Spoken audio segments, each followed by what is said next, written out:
Hi అండి, welcome to our channel recipes world. అందరూ బాగున్నారా?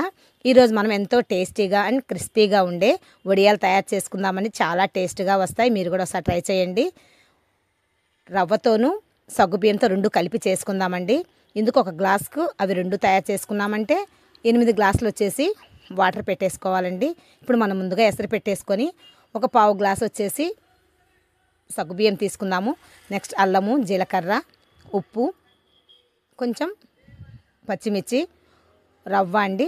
ఒక పావు గ్లాస్ వచ్చేసి సగ్గుబియ్యం తీసుకున్నాం అనుకోండి, ముప్పావు గ్లాస్ వచ్చేసి రవ్వ తీసుకోవాలి.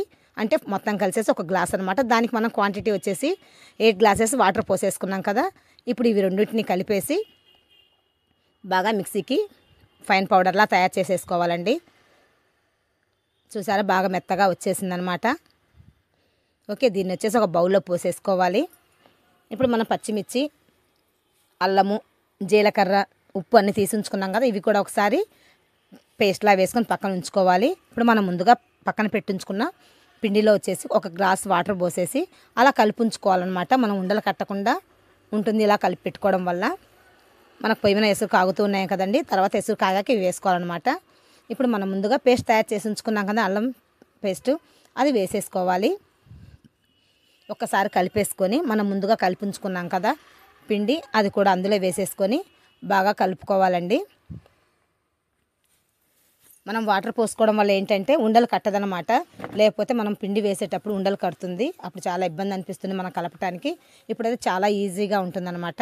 మొత్తం వచ్చేసి నేను 8 గ్లాసులు వాటర్ పోసానండి. 7 గ్లాసులు వచ్చేసి ఎసట్లో పోసాను, ఒక గ్లాస్ వచ్చేసి పిండి కలపడం కోసం యూస్ చేశాను అనమాట.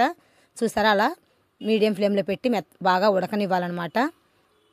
అలా చిక్కదనం కూడా వచ్చేస్తుందండి మనకు ఉడికింది అనే దానికి సింబల్ అదే. ఓకే, మొత్తం ఉడికిన తర్వాత ఒక హాఫ్ అన్ అవర్ ఇలా చల్లారి పెట్టుకోవాలి. తర్వాత వచ్చేసి మనం వడియాలు పెట్టుకోవడానికి రెడీ అయిపోదాం. మొత్తం ఒక గిన్నెల్లో పోసేసుకొని ఒక ప్లాస్టిక్ కవర్ వేసేసుకోవాలండి. దాని మీద వచ్చేసి కొంచెం కొంచెంగా పిండి వేసుకొని అలా స్ప్రెడ్ చేసుకోవాలి. రౌండ్గా పాపడ్స్ లాగా స్ప్రెడ్ చేసి పెట్టుకోవాలన్నమాట. ఓకేనండి, అలా ఈవినింగ్ వరకైనా బాగా ఆరిపోయాయి అనుకోండి, బాగా మనకు పాపడ్ లెగ్స్ వస్తుందన్నమాట. దాన్ని ఏం కదిలి అక్కర్లేదు, ఈవినింగ్ వరకు బాగా ఎండలో ఎండనివ్వండి. ఓకే అండి, మొత్తం మేము మా పిల్లలు, మా వారు మొత్తం కలిసి పెట్టామండి. ఈరోజు చాలా హ్యాపీగా అనిపించింది. ఎప్పుడు అయితే నేను ఒక్కదాన్నే పెట్టుకునేదాన్ని, ఈసారి వాళ్ళందరూ నాకు హెల్ప్ చేశారండి. చూసారా, మా పాప, మా వారు అందరూ నాకు హెల్ప్ చేస్తున్నారు. అలా మొత్తం పెట్టేసుకుందామండి. ఈవినింగ్ వచ్చేటప్పటికి బాగా ఎండిపోయి ఉంటాయన్నమాట. అవి అలాగే తీసేసుకొని ఇంట్లో తెచ్చి పెట్టేసుకోవడమేనండి. చూసారా, ఈవినింగ్ కల్లా అలా ఆరిపోయాయి పైన అంతా. కొంచెం సెకండ్ సైడ్ ఏంటంటే కొంచెం పచ్చిగా ఉంటుందేమో అన్న డౌట్ తోటి మళ్ళీ ఒకరోజు మనం ఎండ పెట్టుకున్నాం అనుకోండి, చాలా ఎండిపోయి నీట్గా చాలా రోజు నిల్వ ఉంటాయన్నమాట. చూసారా, ఈవినింగ్ అలా ఎండిపోయాయి. నేను తీసుకొచ్చేసి మొత్తం తీసానమాట. తీసి మొత్తం ఒక ప్లేట్లో వేసేసుకొని మళ్ళీ ఒక్కరోజు మాత్రం ఎండ పెట్టుకోండి. ఎందుకంటే లోపల సైడ్ ఏమన్నా కొంచెం పచ్చిగా ఉన్నా మనకు స్టాక్ ఉండటానికి కొంచెం ఇబ్బంది పడుతుంది అనమాట. కొంచెం బూజు రావడం అలా అవుతుంది. అందువల్ల అలా మొత్తం తీసేసుకొని ప్లేట్లో పెట్టేసుకొని ఒకరోజు మొత్తం ఎండలో పెట్టేసుకుని ఒక్కరోజు ఎండిపోతే సరిపోతుందండి. ఇది వచ్చే ఒక పావు కిలోకి ఇన్ని వచ్చాయన్నమాట మనకి. ఓకే అండి, ఒక పావు కిలో అయితే మినిమం ఒక హాఫ్ కిలో పైనే వచ్చాయండి. చూసారా, మనం పెట్టిన క్వాంటిటీకి మాకు డబ్బాకి 30 భాగం వరకు అయితే వచ్చాయి. ఇప్పుడు మనం వేయించుకుందాము.